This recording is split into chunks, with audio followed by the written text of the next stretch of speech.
Hi friends, welcome to Harish academy. ఈరోజు వార్తల్లో నిలిచిన జాతీయ, అంతర్జాతీయ, రాష్ట్రీయ అంశాల గురించి, వార్తల్లో నిలిచిన వ్యక్తులు, అవార్డులు, పుస్తకాలు, మరి క్రీడా సంబంధిత సమాచారం ఒక్కొక్క అంశాన్ని వివరంగా తెలుసుకుందాం. ఈరోజు మన ఫస్ట్ టాపిక్ వచ్చేసి ఢిల్లీకి సంబంధించిన అంశం.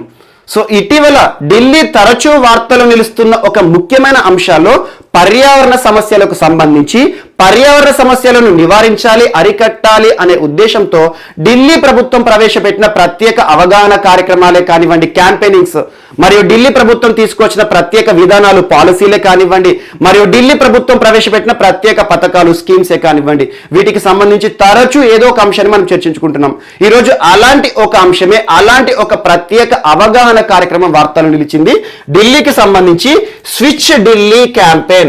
స్విచ్ ఢిల్లీ చాలా ఇంపార్టెంట్. సో దీని గురించి చర్చించుకునే ముందు ఇటీవల ఢిల్లీకి సంబంధించి మనం చర్చించుకున్న కొన్ని ముఖ్య అంశాలు ఎక్స్క్లూజివ్గా పర్యావరణ సంబంధిత అంశాలకి సంబంధించి. సో ప్రతి వారంలో ఒకసారి ఢిల్లీ మాత్రం ఖచ్చితంగా వార్తలు నిలుస్తోంది.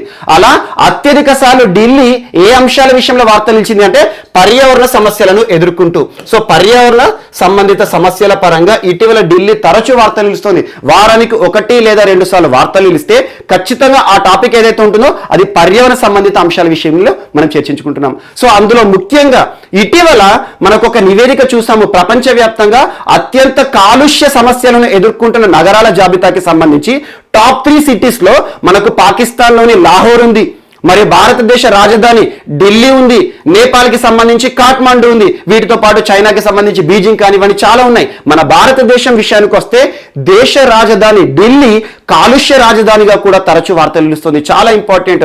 సో అలా ఢిల్లీ ప్రస్తుతం కాలుష్య సమస్యలను అత్యధికంగా ఎదుర్కొంటుంది. ఎందుకు కారణం ఏంటంటే ఢిల్లీ చేస్తున్న తప్పిదంతో పాటు ఢిల్లీ చుట్టుపక్కల ఉండే రాష్ట్రాలు ఉంటాయి కదా, ఆ రాష్ట్రాలు చేస్తున్న ఒక పొరపాటు ఢిల్లీని ఈరోజు కాలుష్య సుడిగుండంలో నెట్టివేశాయి. చాలా ఇంపార్టెంట్. సో ఢిల్లీ చుట్టుపక్కల ఉండే రాష్ట్రాలు ఏవైతే ఉంటాయో అందులో ముఖ్యంగా పంజాబ్, హర్యానా, ఉత్తరప్రదేశ్, రాజస్థాన్.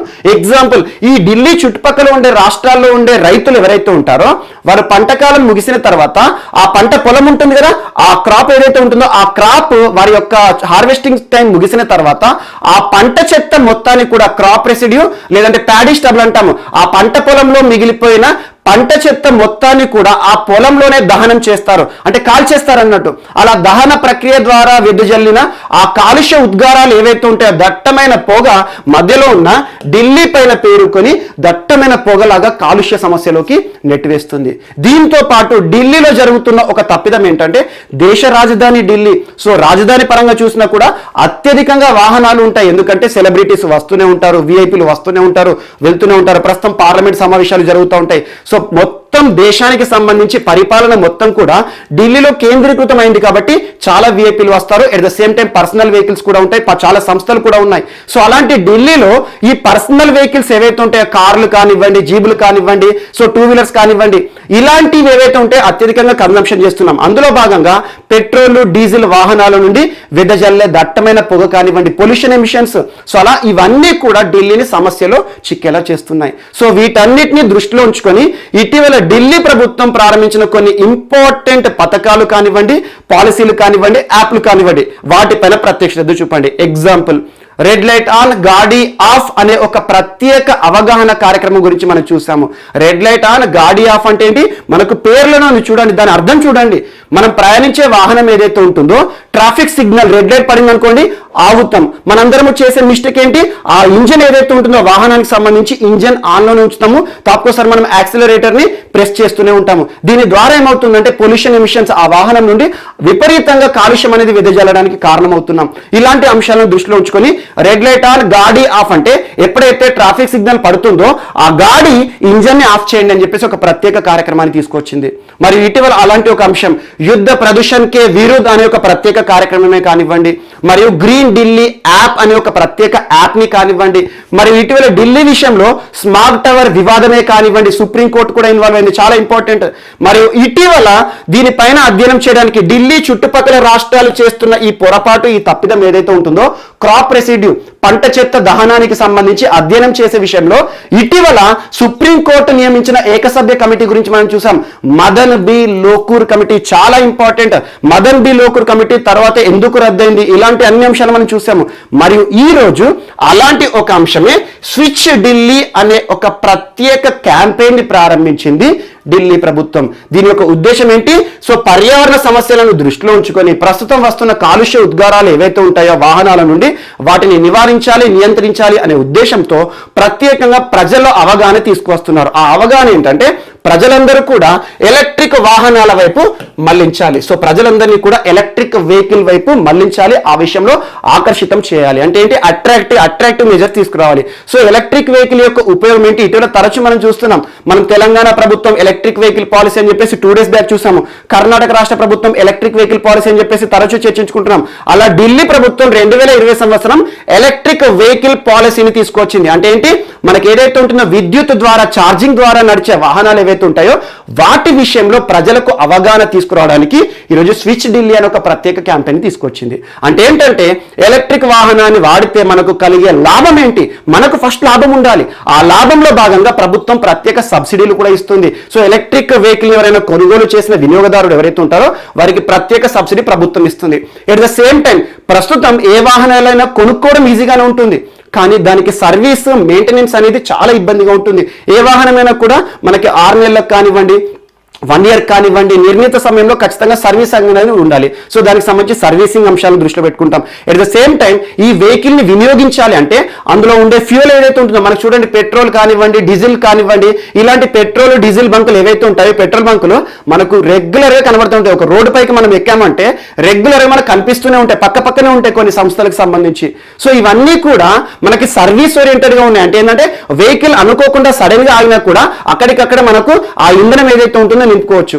కానీ ప్రస్తుతం ఎలక్ట్రిక్ వెహికల్ కి సంబంధించి కొన్ని సమస్యలు ఉన్నాయి. సో ఛార్జింగ్ స్టేషన్ ఎలక్ట్రిక్ వెహికల్లో ఎలాంటి పెట్రోల్ ఇంధనం అనేది పోయము, అలాంటి అంశాలను దృష్టిలో ఉంచుకొని ఢిల్లీ ఈ స్విచ్ ఢిల్లీ క్యాంపెయిన్ లో భాగంగా ఏం చేస్తుంది ఢిల్లీ ప్రభుత్వం అంటే ముఖ్యంగా షాపింగ్ మాల్స్ కానివ్వండి, ఢిల్లీ అంటేనే పెద్ద సిటీ, మనకు దేశ రాజధాని కాబట్టి షాపింగ్ మాల్స్ ఉంటాయి. సో షాపింగ్ మాల్స్ ఎవరైతే ఉంటారో షాపింగ్ మాల్స్ లో ఖచ్చితంగా ఛార్జింగ్ స్టేషన్లను ఏర్పాటు చేయాలి, ఎలక్ట్రిక్ వెహికల్ ఛార్జింగ్ స్టేషన్ ఏర్పాటు చేయాలి.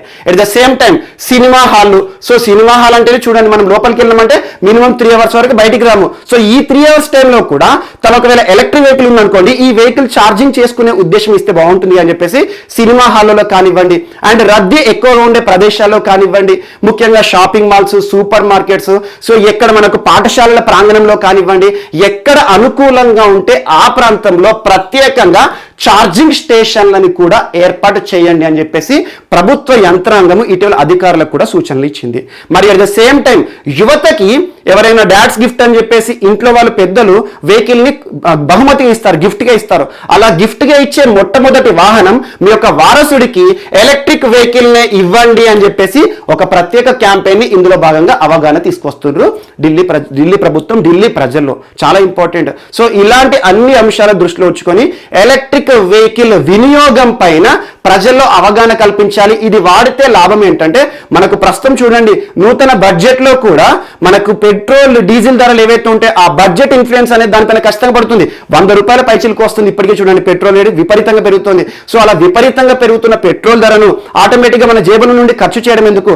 అదే ఈ ఛార్జింగ్ అయితే అందులో సగంలోనే మనకు కావాల్సిన గమ్యస్థానానికి చేర్చుకోవచ్చు అని చెప్పేసి కన్జంప్షన్ పరంగా చూస్తే వినియోగదారుడికి లాభంగా ఉండాలని చెప్పేసి ఇలాంటి ఎలక్ట్రిక్ వెహికల్ పైన ఎంత సులభంగా మనం ఎంత తక్కువ ధరలో మనం ప్రయాణం చేయొచ్చు అని చెప్పేసి ఇలాంటి అంశాలపైన కూడా ప్రత్యేక అవగాహన తీసుకొస్తుంది. సో చాలా ఇంపార్టెంట్. బడ్జెట్ కి సంబంధించి అవేవైతే ఉన్న ఇటీవల కాలంలో పాత వాహనాలకి సంబంధించి గవర్నమెంట్ ఎలాంటి సూచనలు ఇచ్చింది, బడ్జెట్ లో ఏం నిర్ణయం తీసుకోబోతున్నారు, ఇలాంటి అంశాలన్నీ కూడా మనం బడ్జెట్ కి సంబంధించిన ప్రత్యేకంగా మనం ఆల్రెడీ యాప్ లో ఇస్తున్నాం లెక్చర్స్. సో అందులో మీకు కవర్ అవుతున్నాయి, ఒకసారి చూడండి. సో ఈ రోజు ఢిల్లీకి సంబంధించి ఈ స్విచ్ ఢిల్లీ క్యాంపెయిన్ అనేది చాలా ఇంపార్టెంట్.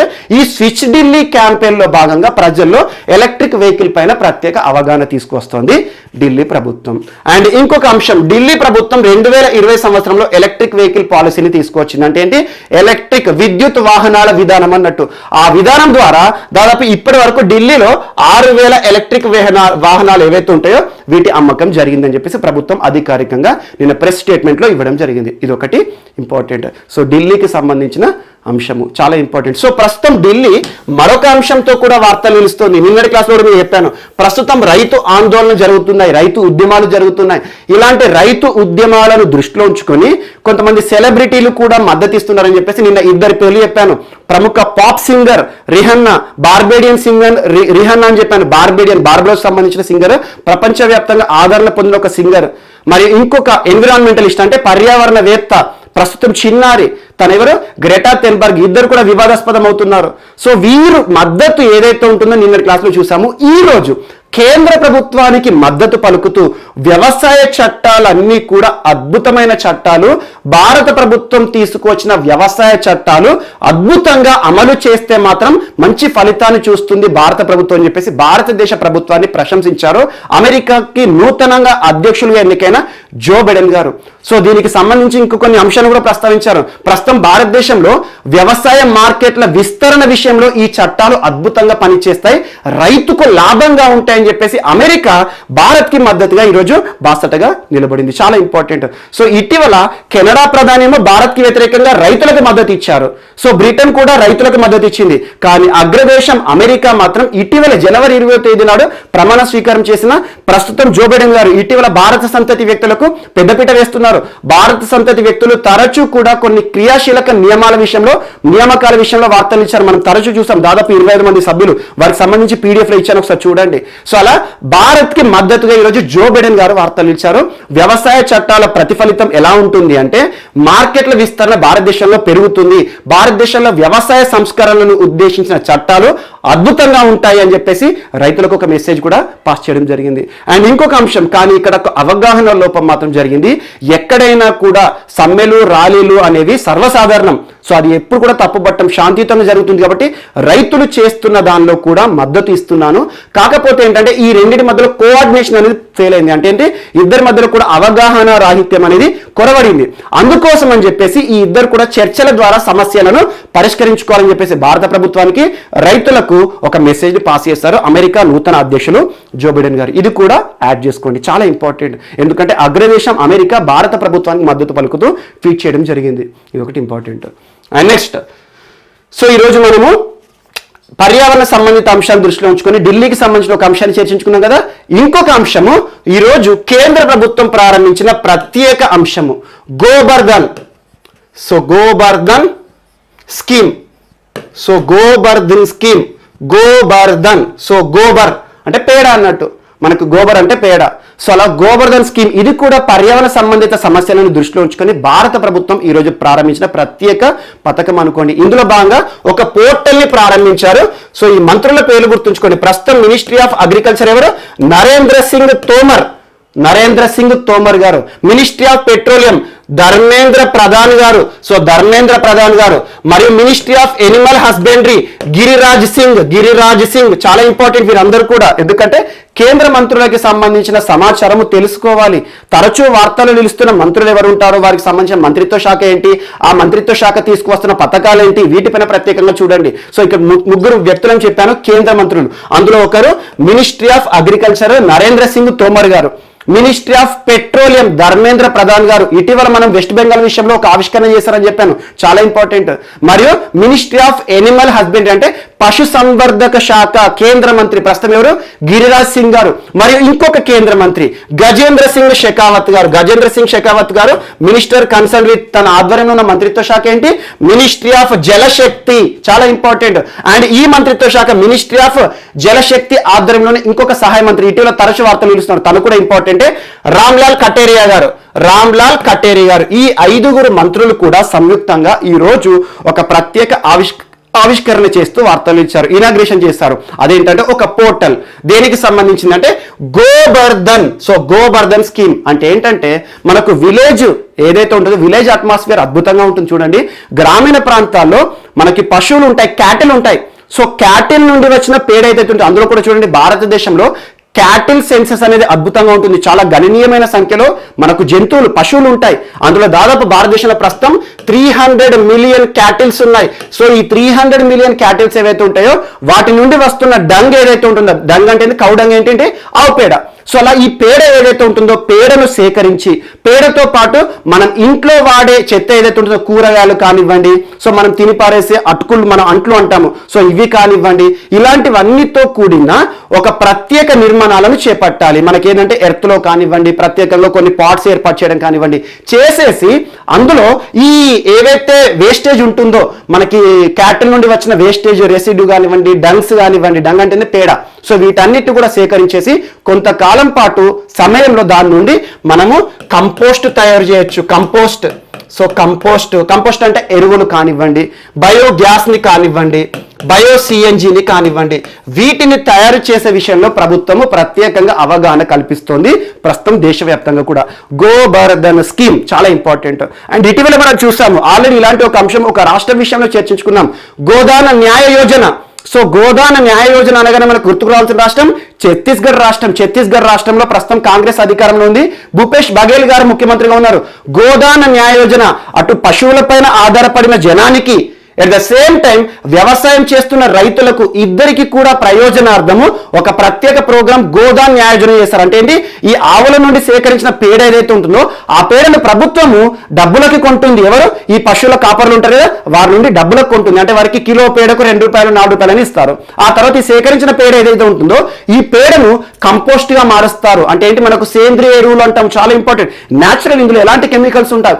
ఈ ఎరువులు ఏవైతే ఉంటాయో ఈ ఎరువులను రైతులకు అత్యంత తక్కువ ధరలో ప్రభుత్వం అమ్ముతుంది అన్నట్టు, చాలా important. At the same time వారికి లైవ్లీహుడ్ దొరుకుతుంది. పంట పండించే వ్యవసాయ రైతు ఉంటాడు కదా, తనకి కూడా అద్భుతమైన నాణ్యమైన ఎరువుని ఇస్తుంది ప్రభుత్వం మధ్యవర్తిగా ఉండు. అలాంటి అంశమే ఈరోజు గోబర్ స్కీమ్. సో గ్రామీణ ప్రాంతాల్లో పశువులకి సంబంధించి వాటి నుండి వస్తున్న పేడని సేకరించేసేసి ప్రత్యేకంగా కంపోస్ట్ని తయారు చేయడం. కంపోస్ట్ అంటే ఎరువును, లేదంటే మనకు గోబర్ గ్యాస్ కానివ్వండి, లేదంటే మనకు బయోగ్యాస్ కానివ్వండి, బయో సిఎన్జిని కానివ్వండి. సో అలా మనకి ఏదైతే ఉంటే మనకు కావాల్సిన ఇంధన వనరులను మనమే తయారు చేసుకోవాలి అని చెప్పేసి ప్రస్తుతం బయోఫ్యూయల్స్ యొక్క వినియోగం అద్భుతంగా ఉంటుంది. దానికి సంబంధించి కేంద్ర ప్రభుత్వం కూడా గైడ్ లైన్స్ జారీ చేసింది. ఇటీవల మనకు మినిస్ట్రీ ఆఫ్ రోడ్వేస్ వారు 2030 వరకు, సో 2030 సంవత్సరాల వరకు ethylene blended petroleum, ethanol blended petroleum, ethanol చాలా ఇంపార్టెంట్. ఇథనాల్ కి సంబంధించి అంశాన్ని ఎక్స్క్లూజివ్ చర్చించాను మనకు. So 20% ethanol should be added to petrol అన్నట్టు. సో ఈ కాన్సన్ట్రేషన్ ఏదైతే ఉంటుందో 2030 వరకు భారతదేశంలో ప్రస్తుతం ఉన్న ఇంధన దిగుమతి ఏదైతే ఉంటుందో పెట్రోల్ డీజిల్ దిగుమతులను దృష్టిలో ఉంచుకొని మన భారతదేశంలో ఏదైతే ఉంటుందో ఇథనాల్ బ్లెండింగ్ చేపట్టేసి లాభాల బాటలోకి ప్రయాణించాలి. అట్ ద సేమ్ టైం పర్యావరణ సమస్యలన్నింటినీ కూడా ట్యాకిల్ చేయాలని చెప్పేసి ఇథనాల్ బ్లెండెడ్ పెట్రోలియం విషయంలో ఒక అంశాన్ని చర్చించుకున్నాం. ఇవన్నీ కూడా న్యాచురల్ గా దొరికేవి ఏవైతే ఉంటాయో బయోఫ్యూయల్స్ వినియోగం పెంచడానికి. సో అలాంటి బయోఫ్యూయల్ కి సంబంధించి ఈ రోజు భారత ప్రభుత్వం ఒక ప్రత్యేక పోర్టల్ ని ప్రారంభించింది. ఆ పోర్టల్ ద్వారా ఎవరైతే ఈ న్యాచురల్ పద్ధతిలో సేంద్రియ ఎరువులను తయారు చేస్తారో, సేంద్రియ గ్యాస్ ని కానివ్వండి, బయోగ్యాస్ ని కానివ్వండి, bio compressed natural gases bio CNG అంటారు, వీటిని తయారు చేసే వారికి ప్రత్యేక అవగాహన కార్యక్రమాన్ని కల్పిస్తారు. ఈ 4 మంత్రిత్వ శాఖల ఆధ్వర్యంలో ఈ రోజు ప్రారంభించిన ఈ పోర్టల్ ద్వారా మనకేంటది, సో మనకి గోబర్ధన్ స్కీమ్ లో భాగంగా ఒక పోర్టల్ ఈ రోజు వార్తలు ఇచ్చింది. ఇది కూడా యాడ్ చేసుకోండి. సో చాలా ఇంపార్టెంట్. ప్రస్తుతము మన భారతదేశానికి సంబంధించి మన భారతదేశంలో ఉత్పత్తి అవుతున్న సేంద్రియ పద్ధతిలో ఉత్పత్తి అవుతున్న వస్తువులు ఏవైతే ఉంటాయో వాటిపైన ప్రాధాన్యత కల్పిస్తుంది భారత ప్రభుత్వం. అందులో భాగంగా ఇది కూడా ఈరోజు వార్తలు నిలిచింది. సో దానికి ఇది యాడ్ చేసుకోండి. ఇటీవల మనకు బడ్జెట్లో కూడా అంశాన్ని ప్రస్తావించారు.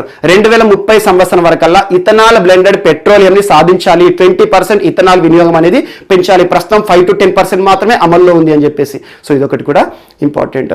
అండ్ మినిస్ట్రీ ఆఫ్ జలశక్తి పరిధిలో గజేంద్ర సింగ్ షెకావత్ గారు, సో గజేంద్ర సింగ్ షెకావత్ గారి ఆధ్వర్యంలో functional house hold tap connection, ప్రస్తుతం మనం జల్ జీవన్ మిషన్ హర్ ఘర్ జల్ అనే అంశాన్ని గ్రామీణ ప్రాంతాల్లో అమలు అద్భుతంగా జరుగుతోందని చెప్పేసి 2 రాష్ట్రాలు సాధించాయి 100% అని చెప్పేసి గోవా తెలంగాణ రాష్ట్రాల గురించి చూసాము. సో ఈ రోజు మినిస్ట్రీ ఆఫ్ జలశక్తి ఆధ్వర్యంలో జల్ జీవన్ మిషన్, సో ప్రతి ఇంటికి కూడా నీటి సౌకర్యము పట్టణ ప్రాంతాల్లో అర్బన్ ప్రణాళికకి సంబంధించి కూడా 2024 సంవత్సరం వరకల్లా భారతదేశంలో ఉండే ప్రతి ఒక్క పట్టణ ప్రాంతంలో కూడా ప్రతి ఒక్క ఇంటికి కూడా ఫంక్షనల్ ట్యాప్ కనెక్షన్ ద్వారా 24 hours తాగునీటి సౌకర్యాన్ని కల్పించాలని ప్రత్యేక కార్యాచరణ సిద్ధం చేస్తూ ఈ బడ్జెట్ లో ఒక కీలకమైన అంశాన్ని ప్రస్తావించారు ఆర్థిక శాఖ మంత్రి. సో తనకి సంబంధించిన అంశం ఇక్కడ యాడ్ చేసుకోండి. జస్ట్ ఇవన్నీ కూడా బడ్జెట్కి సంబంధించిన కొన్ని అంశాలను ఇక్కడ మీకు యాడ్ చేయడం జరుగుతుంది. అండ్ నెక్స్ట్, సో ఈరోజు బయోఫ్యూయల్ అని చెప్తున్నాను కదా. సో బయో అంటే ఏంటి? జీవ పదార్థం నుండి తయారు చేసిన ఫ్యూయల్. అందుకే అంటున్నాను జీవ పదార్థం అంటే ఏంటి? క్యాటిల్, జంతువుల నుండి, పశువుల నుండి వచ్చిన పేడ, అది జీవ పదార్థం. దాని నుండి మనం ఫ్యూయల్ని తయారు చేస్తున్నాం, గ్యాస్ని తయారు చేస్తున్నాం. చాలా ఇంపార్టెంట్. సో అలాంటి బయోఫ్యూయల్ ఆధారంగా ఒక రాకెట్ ఈరోజు వార్తలు నిలిచింది. చాలా ఇంపార్టెంట్. ఇది ఒక ఎక్స్ట్రా పాయింట్ యాడ్ చేసుకోండి. అమెరికాకి సంబంధించిన ఒక స్టార్టప్ సంస్థ blue shift. So blue shift aerospace అనే సంస్థ ఇటీవల ఒక రాకెట్ ని లాంచ్ చేసింది. ప్రపంచంలోనే మొట్టమొదటి రాకెట్ ఇది. ఆ రాకెట్ పేరు గుర్తుంచుకోండి, స్టార్డస్ట్ 1.0 అనుకోండి. So Stardust 1.0. ఈ రాకెట్ యొక్క ప్రత్యేకత ఏంటంటే ప్రపంచంలోనే మొట్టమొదటి రాకెట్ బయోఫ్యూయల్ ఆధారంగా టేకఫ్, మనకి ఏదైతే ఉందో బయోఫ్యూయల్ ఆధారంగా లాంచ్ చేయబడిన రాకెట్. బయోఫ్యూయల్ అంటే ఏంటి?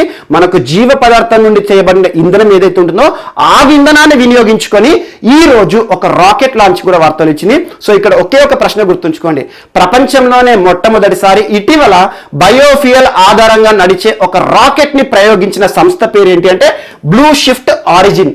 ఆ రాకెట్ పేరు ఏంటంటే స్టార్డస్ట్ 1.0. చాలా ఇంపార్టెంట్. ఈ రాకెట్ పొడవు ఎంత అంటే దాదాపు 25 ఫీట్స్ ఉంటుంది. సో 25 ఫీట్స్ పొడవైన రాకెట్. సో 250 kgs బరువు. ఒక చిన్నది జస్ట్ కమర్షియల్ పర్పస్గా స్టూడెంట్స్ కోసం కానివ్వండి, రీసెర్చ్ల కోసం కానీ వాడడానికి ఉపయోగించే ఒక రాకెట్.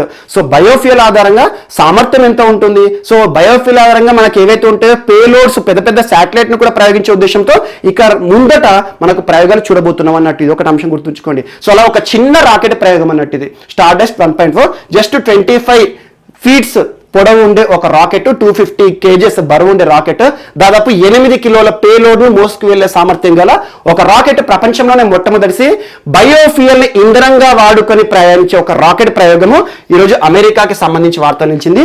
బ్లూ షిఫ్ట్ ఇది ఒక స్టార్టప్ సంస్థ. స్టార్టప్ అంటే మనకు ప్రైవేట్ సంస్థ అన్నట్టు. ఇటీవల అమెరికాకి సంబంధించి కొన్ని స్టార్టప్ సంస్థలు తరచూ వార్తలు ఇస్తున్నాయి. స్టార్టప్ కాదు, కొన్ని ప్రైవేట్ దిగ్గజాలు కూడా.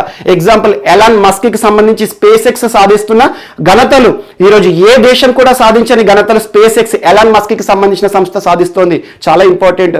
మరియు బ్లూ ఆరిజిన్ సంస్థ జెఫ్ బెజోస్ కి సంబంధించిన సంస్థ. జెఫ్ బెజోస్ అంటేనే అమెజాన్. ఇటీవల CEO పదవి నుండి దిగిపోతున్నట్టుగా ప్రకటన చేశారు. నిన్న క్లాస్ లో మనం చూసాము. సో జెఫ్ బెజోస్ సంబంధించిన బ్లూ ఆరిజిన్ సంస్థ వేరు, బ్లూ షిఫ్ట్ సంస్థ వేరు. ఈ రెండు డిఫరెన్స్ ఉండాలని ఈ అంశాన్ని చెప్పాను. సో చాలా ఇంపార్టెంట్. ప్రపంచంలోనే మొట్టమొదటి బయోఫ్యూయల్ ఆధారంగా నడిచే రాకెట్ ఇటీవల ప్రయోగం చేయబడింది. ఆ రాకెట్ పేరు ఏంటంటే స్టార్డస్ట్ 1.0. అమెరికా నుండి ప్రయోగం చేయడం జరిగింది. ఇది ఒకటి ఇంపార్టెంట్. అండ్ నెక్స్ట్, ఈరోజు సో ఒక డ్రోన్ కూడా వార్తలు నిలిచింది. సో ఇవన్నీ కూడా ఆకాశానికి సంబంధించి ఒకేసారి చెప్తున్నాను. సో ఆకాశంలో ఎగిరేవి ఏవైతే ఉంటాయో, ఇందాక మీకు రాకెట్ ప్రయోగం చెప్పాను కదా, ఈ రోజు ఒక డ్రోన్ కూడా వార్తలు నిలిచింది. ఆ డ్రోన్ పేరు ఏంటంటే ఇన్ఫినిటీ. సో ఇన్ఫినిటీ అనే ఒక డ్రోన్ ఈ రోజు వార్తలు నిలిచింది. దీని యొక్క సామర్థ్యం ఏంటంటే దాదాపు 90 రోజుల పాటు 65,000 అడుగుల పైన భూమి ఉపరితలం నుండి 65,000 అడుగుల పైన 90 రోజుల పాటు భూమిపైన దిగకుండా దాని యొక్క పనులు చేయాలి అనే ఉద్దేశంతో తయారు చేయబడుతున్న ప్రత్యేక డ్రోన్ ఇది. సో అన్మాన్డ్ ఎయిర్ వెహికల్ అన్నట్టు డ్రోన్ల యొక్క ఉపయోగం ఇటీవల విపరీతంగా పెరిగింది. మనం చూడండి, మనకు కావాల్సిన అధునాతన డ్రోన్ల కోసం ఇజ్రాయెల్తో కుదుర్చుకున్న ఒప్పందాన్ని చూసాము. అమెరికా నుండి కొన్ని ప్రత్యేక డ్రోన్లను మనం కొనుగోలు చేస్తున్నాం. భారతదేశంలో DRDO రుస్తోమ్ అనే ఒక ప్రత్యేక డ్రోన్ యొక్క ప్రత్యేకత కూడా చెప్పారు మీకు. యాంటీ రేడియేషన్ డ్రోన్ అని చెప్పేసి చాలా ఇంపార్టెంట్. సో ఇవన్నీ చూడండి. సో డ్రోన్ల యొక్క వినియోగం అనేది రానున్న రోజుల్లో విపరీతంగా పెరగబోతోంది. ఎందుకంటే ప్రస్తుతం డ్రోన్ల యొక్క శక్తి సామర్థ్యాలు అనేది ప్రతి దేశం కూడా అబ్జర్వ్ చేసింది. ఒకవేళ ఈ డ్రోన్లను పేల్చి వేసినా కూడా ఎలాంటి మానవ ప్రమాదం అనేది చోటు చేసుకుంది అంటే అందులో మానవుడు ఉండడు. మానవ రహిత డ్రోన్లు, మానవ రహిత విమానాలు అనొచ్చు. సో అలా ఇన్ఫినిటీ అనే ఒక ప్రత్యేక డ్రోన్ ఈరోజు ఏ సంస్థ తయారు చేయబోతుంది అంటే బెంగళూరు. సో కర్ణాటక రాష్ట్రంలోని బెంగళూరుకు చెందిన న్యూ స్పేస్ అనే సంస్థ ఎట్ ద సేమ్ టైం ఏ సంస్థ ప్రోత్సాహంతో అంటే Hindustan aeronautical laboratory HAL Bengaluru కేంద్రంగా పనిచేస్తున్న హెచ్ఏఎల్ సంస్థ మనకి హిందుస్థాన్ ఏరోనాటికల్ ల్యాబొరేటరీ ప్రోత్సాహంతో ఒక ప్రైవేట్ సంస్థ, ఇది కూడా ఇటీవల ప్రైవేట్ సంస్థలు అంతరిక్ష ప్రయోగాలు కూడా చాలా చేస్తున్నాయి. నిన్నటి క్లాస్లో చెప్పాను, ఇస్రోకి సంబంధించి స్కై రూట్ ఏరోస్పేస్ ఒప్పందం చాలా ఇంపార్టెంట్. ఇన్ స్పేస్ ప్రోగ్రామ్ ఉపయోగం అంతా కూడా ఇన్ స్పేస్ ప్రోగ్రామ్ యొక్క ఉద్దేశం Indian national space promotion and authorisation centre భారతదేశంలో ప్రైవేట్ స్టార్టప్ కంపెనీలకు చేయూతనిస్తుంది, ప్రోత్సహిస్తుంది భారత ప్రభుత్వం. అందులో భాగంగానే స్టార్టప్ సంస్థ ఎగ్జాంపుల్ బెంగళూరుకి సంబంధించిన న్యూ స్పేస్ అనే ఒక సంస్థ అంతరిక్ష ప్రయోగాలు చేస్తున్న సంస్థ ఒక డ్రోన్ రూపకల్పన చేస్తుంది. విత్ ఇన్ 5 years లో ఈ డ్రోన్ ని మన ఇండియన్ ఆర్మీకి అప్పజెప్తామని చెప్పేసి ఈరోజు ఒక కీలకమైన అంశాన్ని ప్రస్తావించింది. ఇండియన్ ఆర్మీకి ఇలాంటి డ్రోన్ ఎగ్జాంపుల్ మరి దాదాపు 90 రోజులు ఇది పైన గగనతలంలో ఎలా విహరిస్తుంది అని చాలా మంది సందేహం ఉంటుంది. మనకి విమానమే చూడండి, విమానం ఇటీవల రఫేల్ యుద్ధ విమానం చూడండి, మనము ఫ్రాన్స్ నుండి బయలుదేరిన రఫేల్ యుద్ధ విమానం మనకు దసో కంపెనీ ఫ్రాన్స్ సంబంధించిన, అలా ఫ్రాన్స్ నుండి బయలుదేరిన రఫేల్ యుద్ధ విమానం భారత్ కి చేరుకోవడానికి మధ్యలో ఇంధనం అయిపోతుంది. ఎందుకంటే ఆ ట్యాంక్ కెపాసిటీ ఎంతైతే ఉందో ఆ ట్యాంక్ కెపాసిటీకి సరిపడా ఇంధనం మాత్రమే పోస్తారు. సో మధ్యలోకి రాగానే ఇంధనం అయిపోతుంది. అందుకోసం ఏం చేసింది, యుఏఈ సహకారం ఇచ్చింది. మనకు చాలా ఇంపార్టెంట్. 3వ విడత రఫేల్ యుద్ధ విమానాలు భారత్ కి చేరుకోవడంలో ఏ దేశం సహకారం అందించింది, ఇంధనం రీఫ్యూయలింగ్ సంబంధిత అంశంతో అంటారు. చాలా ఇంపార్టెంట్. మనకు యుఏఈ ప్రభుత్వం సహకారం ఇచ్చింది. సో అలా ఇంధనం అనేది కనీసం ఒక రోజు కూడా మనకు సరిపడా ఆ ట్యాంక్ లో ఉండదు. అలాంటిది ఈ డ్రోన్ దీని యొక్క ప్రత్యేకత 90 రోజుల గాల్లో దీనికి కావలసిన ఎనర్జీని ఎట్లా జనరేట్ చేసుకుంటుంది అంటే ఇది టోటల్ గా సోలార్ డ్రోన్. చాలా ఇంపార్టెంట్. సోలార్ అంటే ఏంటి, సో సౌరశక్తి ఏదైతే ఉంటుందో సౌరశక్తి సౌర కిరణాల ద్వారా ఈ ప్లేట్స్ పైన పడిన కిరణాలు ఏవైతే ఉంటే దాని నుండి శక్తిని ఉత్పత్తి చేసుకుంది. సో ఇది కూడా మనకు ఈరోజు ఒక రెన్యూవబుల్ ఎనర్జీ ఆధారంగా పనిచేసే డ్రోన్ అనుకోవచ్చు. చాలా ఇంపార్టెంట్. సో ఇన్ఫినిటీ అనే ఒక డ్రోన్ విషయంలో ఇటీవల వార్తలు నిలిచిన సంస్థ ఏదంటే న్యూ స్పేస్ సంస్థ బెంగళూరు కేంద్రంగా పనిచేస్తుంది. ఏ సంస్థ ప్రోత్సాహంతో, ఏ సంస్థ చేయుతతో ఈ డ్రోన్ నిర్మాణాన్ని చేపడుతోంది న్యూ స్పేస్ సంస్థ అంటే Hindustan aeronautical laboratory and new space సంస్థ రెండు కూడా బెంగళూరు కేంద్రంగా పనిచేస్తున్నాయి. సో ఇది ఒకటి ఇంపార్టెంట్. ఈ డ్రోన్ ను ఈ అన్మాన్డ్ ఎయిర్ వెహికల్ ని విత్ ఇన్ 2025 వరకల్లా తయారు చేసి భారత ఆర్మీకి అప్పచెప్తాం. సో ఆటోమేటిక్ ఏంటి, డ్రోన్ యొక్క ఉపయోగం ఏంటి, సరిహద్దు వెంట నిఘా వేస్తారన్నట్టు. ఒకవేళ శత్రు దేశము దీన్ని కనిపెడదామన్నా కూడా ఇది కనబడకుండా అంత ఎత్తులో తిరుగుతూ ఉంటుంది. ఒకవేళ కనిపెట్టిన దాన్ని వాళ్ళు ఒకవేళ సర్ఫేస్ టు ఎయిర్ మిసైల్ ద్వారా కనుక ఒకవేళ పేల్చివేయాలనుకుంటేనే పేల్చి వేసినా కూడా మనకి ఎలాంటి నష్టం జరగదు. కారణం ఏంటంటే ఇందులో ఎలాంటి మనిషి లేరు. సో మానవ ప్రమాదం అనేది ఉండదు. అలాంటి ఒక ప్రత్యేకత కూడిన ఇన్ఫినిటీ డ్రోన్. ఇన్ఫినిటీ నిజంగానే శక్తి విషయంలో ఇన్ఫినిటీ. సో చాలా ఇంపార్టెంట్. డ్రోన్ వార్తలు నిలిచింది. అండ్ నెక్స్ట్ గో ఎయిర్ సంస్థ. సో ఇది కూడా మనకు వైమానిక రంగం సంబంధించి ఆకాశానికి సంబంధించింది. ఇంకొక అంశాన్ని ఇక్కడ యాడ్ చేస్తున్నాను.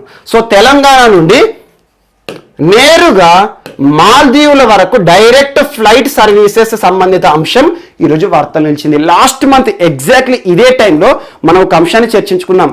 సో భారతదేశంలోని తెలంగాణ, హైదరాబాద్ అనుకోండి, తెలంగాణ ఏంటి, సో హైదరాబాద్ నుండి నేరుగా చికాగో వరకు, చికాగో అంటే ఇక్కడ అమెరికా, సో సుదూర ప్రాంతానికి ప్రయాణించే డైరెక్ట్ ఫ్లైట్ అని చెప్పాను. Hyderabad to Chicago flight services ప్రారంభమైందని చెప్పేసి లాస్ట్ మంత్ మనం చర్చించుకున్నాం. ఈ ఫిబ్రవరి మాసంలో ఏంటంటే ఫిబ్రవరి 11వ తేదీన సో హైదరాబాద్, మనకి తెలంగాణలో హైదరాబాద్ అంటే Rajiv Gandhi international terminal, Shamshabad airport అనుకోండి. సో శంషాబాద్ ఎయిర్పోర్ట్ నుండి నేరుగా మాల్దీవుల వరకు డైరెక్ట్ ఫ్లైట్ సర్వీసెస్ అనేది ప్రారంభం చేయబోతున్నామని చెప్పేసి గో ఎయిర్ అనే ఒక సంస్థ కీలక ప్రకటన చేసింది. వారానికి 4 రోజుల పాటు ఈ ఫ్లైట్ సర్వీసెస్ ఇస్తుందట. చాలా ఇంపార్టెంట్. సో గో ఎయిర్ సంస్థ ఇటీవల ఏ దేశానికి డైరెక్ట్ ఫ్లైట్ సర్వీసెస్ సంబంధిత అంశంతో వార్తలు ఇచ్చిందంటే మాల్దీవ్స్ రాజధాని మాలి వరకు కూడా ఈ ఫ్లైట్ సర్వీసెస్ అనేది ఇస్తామని చెప్పేసి చెప్పడం జరిగింది. చాలా ఇంపార్టెంట్. సో గో ఎయిర్ సంస్థ మాల్దీవ్స్ కి డైరెక్ట్ ఫ్లైట్ ఫ్రమ్ హైదరాబాద్ సంబంధిత అంశంతో ఈరోజు వార్తలు నిలిచింది. అండ్ నెక్స్ట్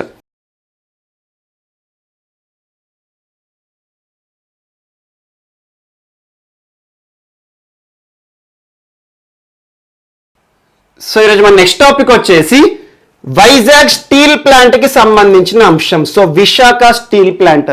సుదీర్ఘ చరిత్ర కలిగిన విశాఖ స్టీల్ ప్లాంట్ ఈరోజు వార్త నిలిచింది. సుదీర్ఘ చరిత్ర అంటున్నాను. 1971లో విశాఖ కేంద్రంగా ఏర్పాటు చేయబడిన ఒక steel plant Visakha steel plant. ప్రస్తుతం దీని యొక్క సామర్థ్యం ఎంత అంటే 22,000 హెక్టార్లలో ఏర్పాటు చేయబడిన ప్లాంట్ ప్రస్తుతం దాదాపు 18,000 మంది శాశ్వత ఉద్యోగులను, 22,000 మంది కాంట్రాక్ట్ బేసిస్ ఒప్పంద ఉద్యోగులను కలిగి ఉన్న ఒక పెద్ద సంస్థ. అంటే ఏంటి, ఈ సంస్థ పైన దాదాపు 40,000 కుటుంబాలు బతుకుతున్నాయి. చాలా ఇంపార్టెంట్. 1971లో ఏర్పాటు చేయబడింది. దాదాపు 50 సంవత్సరాల సుదీర్ఘ చరిత్ర కలిగిన విశాఖ స్టీల్ ప్లాంట్ విషయంలో గడిచిన సంవత్సరంలో 2020 సంవత్సరంలో కేంద్ర ప్రభుత్వం ఒక కీలక ప్రకటన చేసింది. ప్రస్తుతం నష్టాల బాటలో ఉన్న విశాఖ స్టీల్ ప్లాంట్ ని ప్రైవేట్ పరం చేయబోతున్నాము, 100% ప్రైవేటైజేషన్ చేయబోతున్నాము రానున్న సంవత్సరం అని చెప్పేసి కీలక ప్రకటన చేసింది. అలాంటి అంశం ఈరోజు మరొకసారి వార్తలు నిలిచింది. Cabinet committee of economic affairs. So కేంద్ర ప్రభుత్వానికి సంబంధించి cabinet committee of economic affairs, ఆర్థిక వ్యవహారాలకు సంబంధించిన కీలక విభాగం ఈరోజు దీనిపైన కీలక నిర్ణయాన్ని అధికారికంగా ప్రకటించింది. సో విశాఖ స్టీల్ ప్లాంట్ ఏదైతే ఉంటుందో, సుదీర్ఘ చరిత్ర కలిగిన విశాఖ స్టీల్ ప్లాంట్ ప్రస్తుతం నష్టాల బాటలో పయనిస్తోంది. కాబట్టి దీనిని 100% ప్రైవేట్ పరం చేస్తున్నాం, ప్రైవేటీకరణ చేస్తున్నాం, ప్రైవేటైజేషన్ చేస్తున్నాం అని చెప్పేసి కీలక ఫైలును ఆమోదించడం జరిగింది. చాలా ఇంపార్టెంట్. ఇకపైన విశాఖ స్టీల్ ప్లాంట్ ఒక ప్రైవేట్ సంస్థగా మనం చూడబోతున్నాం. చాలా ఇంపార్టెంట్. దాదాపు 2002 సంవత్సరం నుండి 2015 సంవత్సరం వరకు విపరీతమైన లాభాలు పొందిన సంస్థ. ఆ తర్వాత 2015 నుండి 2018 సంవత్సరం వరకు ఏదైతే గడిచిన సంవత్సరాల్లో లాభాలను ఆర్జించిందో విపరీతంగా బాటం నష్టాలను చూసిన సంస్థ. ఆ తర్వాత 2018-2019 ఆర్థిక సంవత్సరంలో దాదాపు 97 కోట్ల లాభాలతో మరొకసారి ముందడుగు వేసింది. ఆ తర్వాత ఇక బాటంకి వెళ్ళిపోయింది, నష్టాలను చూస్తున్న ఒక సంస్థ, సుదీర్ఘ చరిత్ర కలిగిన విశాఖ స్టీల్ ప్లాంట్ ఇకపైన రేపటి రోజు నుండి ఒక ప్రైవేట్ సంస్థగా మనం చూడబోతున్నాం. దానికి సంబంధించిన అధికారిక ఫైలును ఈరోజు cabinet committee of economic affairs ఆమోదించడం జరిగింది. సో కేంద్ర ప్రభుత్వం అన్నట్టుగానే సో ఆంధ్రప్రదేశ్ రాష్ట్రం విశాఖపట్నం కేంద్రంగా పనిచేస్తున్న ఒక స్టీల్ దిగ్గజ సంస్థ ఇక రానున్న రోజుల్లో ప్రైవేట్ సంస్థగా మనం చూడబోతున్నాం. ఇదొకటి గుర్తుంచుకోండి. ఇటీవల సుదీర్ఘ చరిత్ర కలిగిన ఏ స్టీల్ ప్లాంట్ ని కేంద్ర ప్రభుత్వము ఒక ప్రైవేటీకరణ చేసింది, ప్రైవేటైజేషన్ చేసింది, 100% ప్రైవేట్ సంస్థకు అప్పచెప్పింది అంటే విశాఖ స్టీల్ ప్లాంట్. చాలా ఇంపార్టెంట్. అండ్ నెక్స్ట్ ఈరోజు డెమోక్రసీ ఇండెక్స్, సో ప్రపంచ ప్రజాస్వామ్య సూచి వార్తలు నిలిచింది. చాలా ఇంపార్టెంట్. డెమోక్రసీ అంటే ఏంటి? ప్రజాస్వామ్యం. అండ్ పోటీ పరీక్షలకు ప్రిపేర్ అవుతున్న ప్రతి ఒక్క అభ్యర్థి ఖచ్చితంగా చదవాల్సిన కొన్ని అంశాలలో ఇండెక్సెస్ ఒకటి. సో సూచీలు ఏవైతే ఉంటాయో, వార్తలు నిలుస్తున్న అన్ని సూచీలను కూడా ఖచ్చితంగా చూడండి. ఇటీవల హ్యూమన్ డెవలప్మెంట్ ఇండెక్సే కానివ్వండి, హ్యూమన్ ఫ్రీడమ్ ఇండెక్సే కానివ్వండి, క్లైమేట్ చేంజ్ పర్ఫార్మెన్స్ ఇండెక్సే కానివ్వండి, ఇటీవల మనం చర్చించుకున్న అన్ని సూచీలు దాదాపు 50 సూచీలు ఉంటాయి. అవన్నిటిని కూడా ఒక టేబులర్ ఫామ్ లో డ్రా చేసుకోండి. ఏ సూచీలో భారతదేశ స్థానం ఎంత, గడిచిన సంవత్సరం ఇదే సూచీలో భారతదేశం యొక్క పర్ఫార్మెన్స్ ఏంటి, అప్పుడు ర్యాంకింగ్ ఏంటి, ఇప్పుడు ర్యాంకింగ్ ఏంటి, సో పురోగతి చూసామా, తిరోగమనం చూస్తున్నామా, మరియు ఈ సూచీలలో టాప్ ప్లేస్ లో నిలిచిన దేశాలేంటి, బాటం ప్లేస్ లో నిలిచిన దేశాలేంటి, ఈ సూచీని విడుదల చేస్తున్న సంస్థ ఏంటి, దీనికి సంబంధించి ఒకవేళ స్కోరింగ్ ఏమైనా ఉందనుకోండి, ఆ స్కోరింగ్ గుర్తుంచుకోండి. కొన్నింటికి మాత్రమే. సో చాలా ఇంపార్టెంట్. అలాంటిది ప్రపంచంలో ప్రజాస్వామ్యానికి సంబంధించి 167 దేశాలను పరిగణలోకి తీసుకొని ది ఎకనామిస్ట్ ఇంటెలిజెన్స్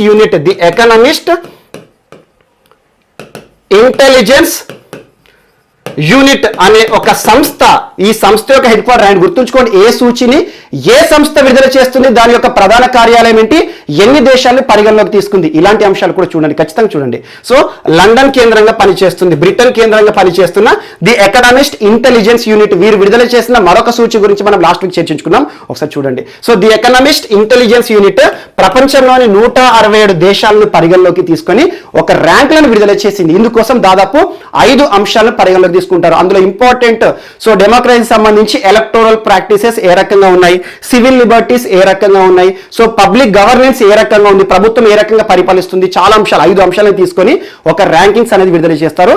ఈ సంవత్సరం భారతదేశం గడిచిన సంవత్సరంతో పోలిస్తే 2 స్థానాలు దిగడం చూసామంటే మనం తిరోగతి చూసాము. సో గడిచిన సంవత్సరం ఇదే సూచీలో 51 స్థానంలో ఉంది. సో 2020 సంవత్సరానికి ఈ సంవత్సరం విడుదల చేయబడిన ర్యాంకింగ్స్ ఏవైతే ఉన్నాయో అందులో 53వ స్థానంలో భారతదేశం ఉంది. 6 6.6 స్కోర్తో 6.6 అని గుర్తుంచుకోండి. స్కోర్ ఎంత అంటారు, సో అదొకటి గుర్తుంచుకోండి. ఇందులో టాప్ ప్లేస్లో నిలిచిన దేశము నార్వే, దాదాపు 9.8 scoring. Second Iceland 9.3 scoring. Third Sweden, దాదాపు 9.1 స్కోర్. సో టాప్ 3 నేషన్స్ గుర్తుంచుకోండి. భారతదేశ స్థానం ఎంత? 53వ స్థానం 2020 సంవత్సరానికి గాను ఈ రోజు విడుదల చేయబడిన ర్యాంకింగ్స్. అంతకుముందు 2019 ఆధారంగా భారత ర్యాంక్ ఎంత? 51వ ర్యాంక్. ఈ ర్యాంకింగ్స్, ఈ సూచిలో ఏ దేశం అయితే టాప్ ప్లేస్ లో నిలుస్తుందో అద్భుతమైన ప్రజాస్వామ్య దేశం అన్నట్టు. అందులో ఎంత దిగజారితే అంత దారుణంగా ఆ దేశంలో ప్రజాస్వామ్యానికి సంబంధించి ప్రభుత్వ పరిపాలన కానివ్వండి, పౌరులకు కల్పించిన హక్కులు కానివ్వండి, సివిల్ లిబర్టీస్ కానివ్వండి, ఇలాంటి అంశాలు ఉంటాయి. ఈ సూచీలో బాటం ప్లేస్ లో ఉన్న దేశాల విషయానికి వస్తే central African republic 165th place లో ఉంది. 165వ ప్లేస్ లో Central African Republic. Second Congo. సో కాంగోకి సంబంధించి ఇటీవల ఒక కీలకమైన అంశాన్ని మనం చర్చించుకున్నాం వార్తల్లో వ్యక్తుల కింద. సిల్వెస్టర్.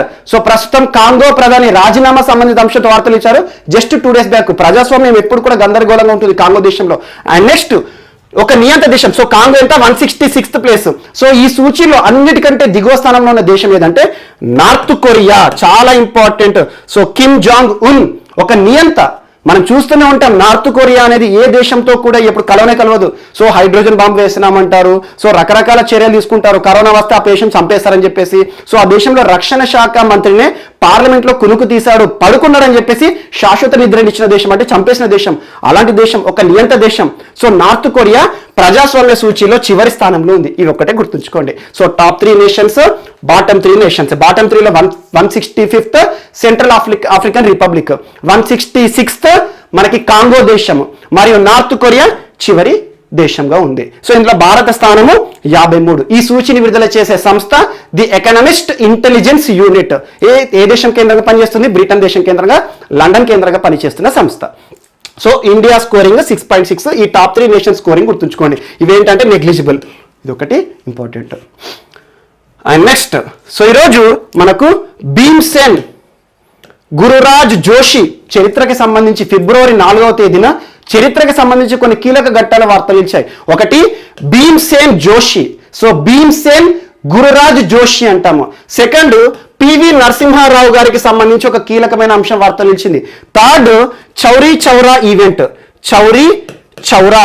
సో మనకి చరిత్రలో చాలా ఇంపార్టెంట్. ఈ 3 అంశాలు కూడా చరిత్రకి సంబంధించి నిన్నటి రోజున వార్తలు నిలిచాయి. సో భీమ్సేన్ గురురాజ్ జోషి కన్నడకి సంబంధించి ఒక వోకలిస్ట్.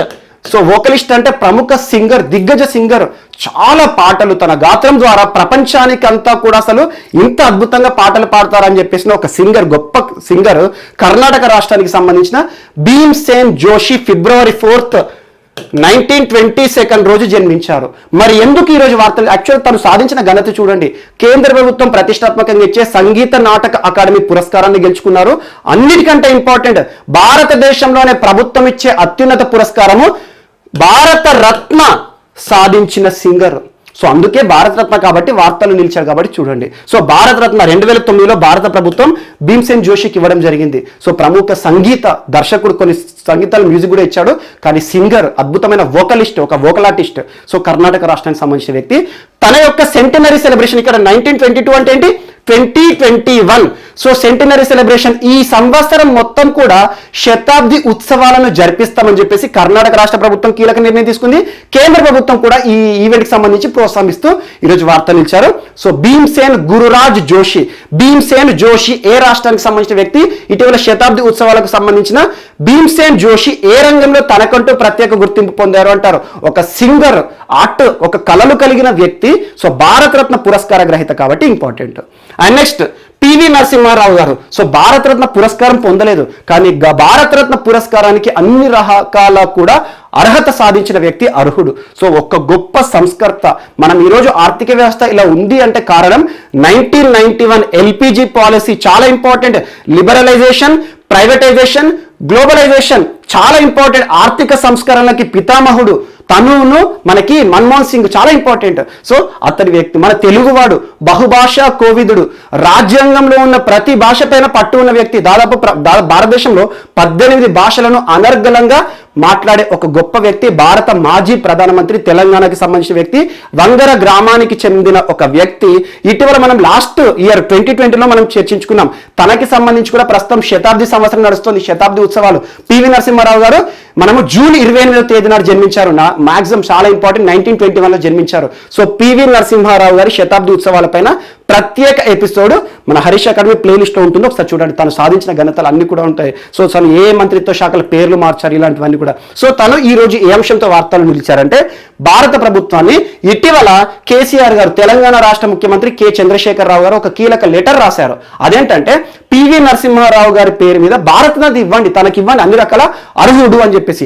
సెకండ్ అంశం, తన పేరిట ఒక పోస్టల్ స్టాంప్ ని విడుదల చేయండి అన్నారు. అంటే శతాబ్ది ఉత్సవాలకి సంబంధించి. సో అనుకున్నట్టుగానే పోస్టల్ స్టాంప్ ని విడుదల చేస్తున్నామని చెప్పేసి కేంద్ర ప్రభుత్వం ఒక కీలక ప్రకటన చేసింది.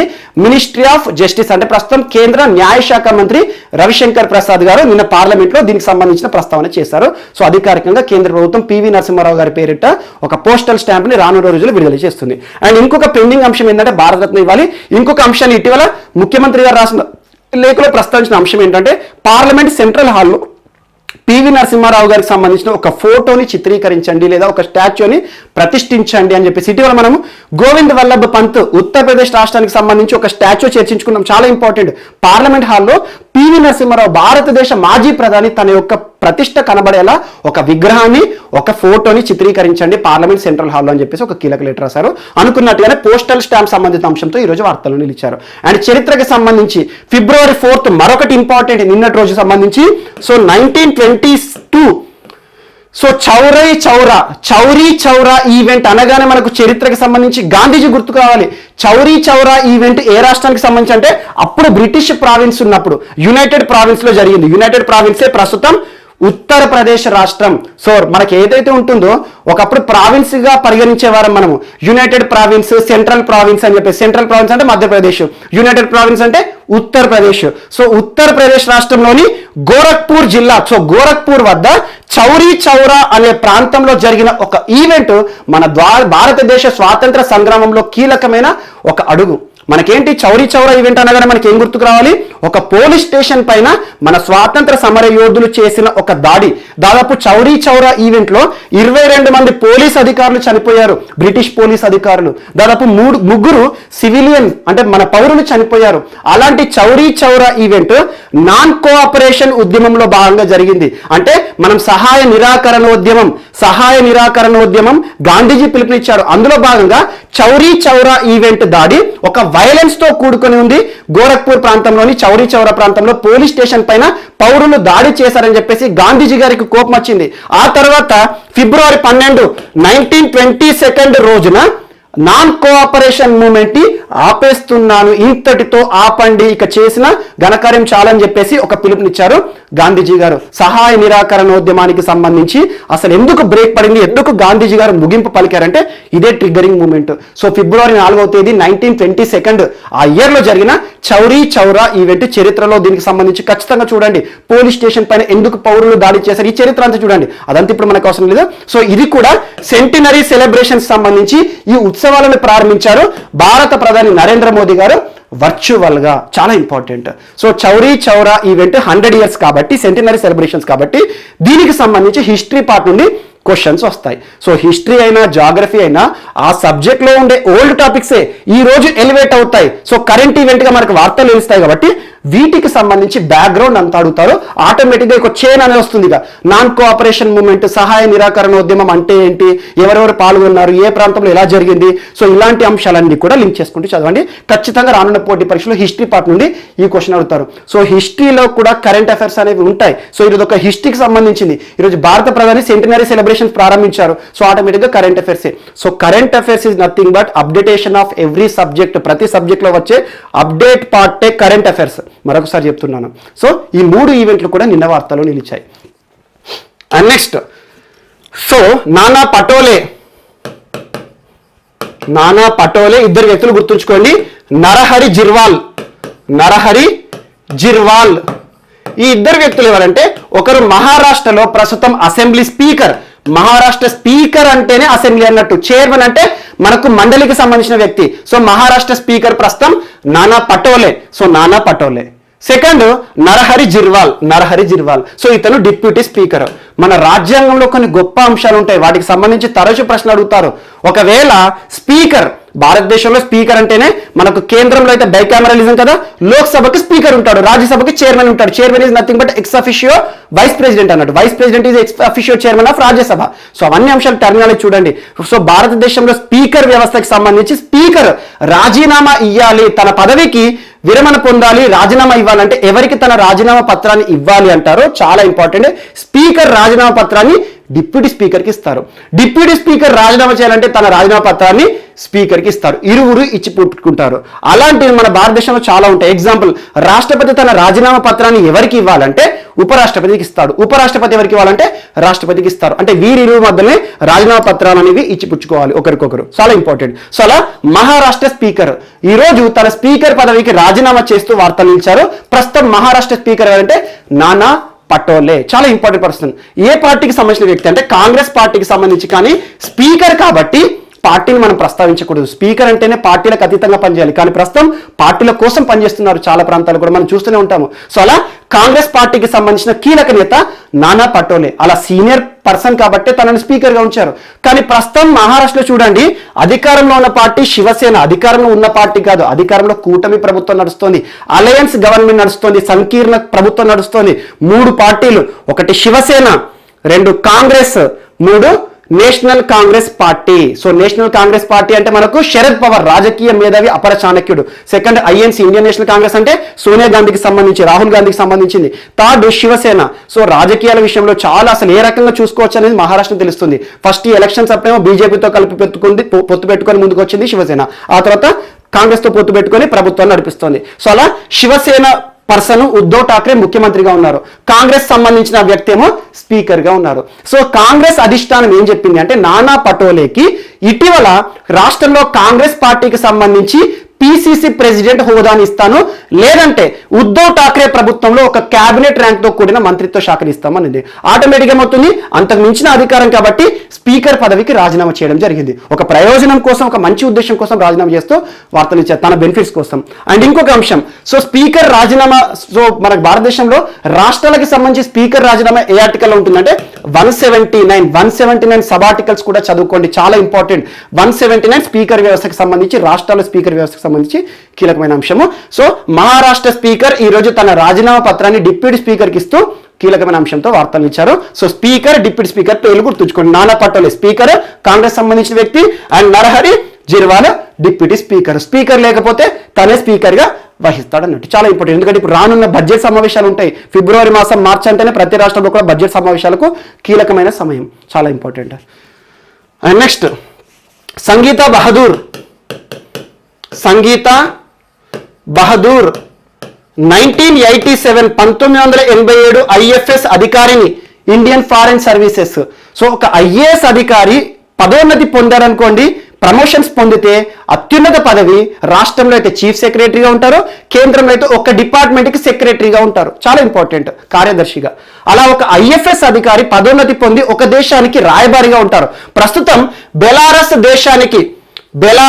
దేశానికి రాయబారిగా విధులు నిర్వర్తిస్తున్న సంగీతా బహదూర్ గారు నూతన రాయబారిగా, హై కమిషనర్ గా ఈ రోజు వార్తలు నిలిచారు.